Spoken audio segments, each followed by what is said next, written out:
बोला. विकास पशुखाद्याची अवजड वाहनं जातात. गाडी आल्यानंतर आजूबाजूला बिलकुल चान्स नाही आहे की साईडला घ्यायला. बैलगाडीचं तशीच हे करावं लागते.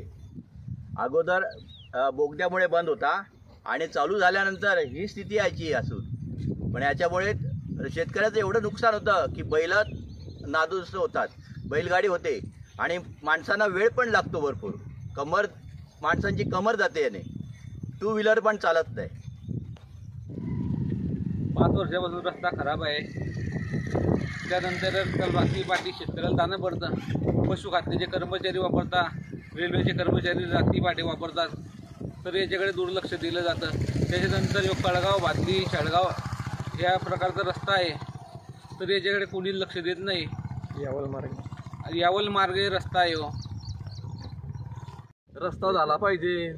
लोक पडता कधीचाच चालू आहे. करू करू करू ताबडतोब कोणी करत नाही.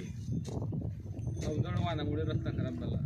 कशामुळे खराब झाला? जास्त लोडिंगमुळे रस्ता खराब झाला. कोणते वाहन जातात त्या रस्त्याने? हे रेल्वेचे डंपर जात ना, मुरमाचे ते. आता कोणते जातात? आता पण जाता, काही ना काही राहतच त्यांचं. पशुखाद्याचं कितले टन जातो माल. रस्त्याने गड्डे पडलेले आहे पूर्ण. या मेरकीची आम्ही पर्यंत वेळोवेळी सुद्धा जातो. शेतकऱ्याला गाडी पुढून द्यायची हेच प्रश्न पडतो. हा रस्ता 5 वर्षापूर्वी चांगला होता, पण हे रेल्वेचे कामं सुरू झाले. त्या कामामुळे हा रस्ता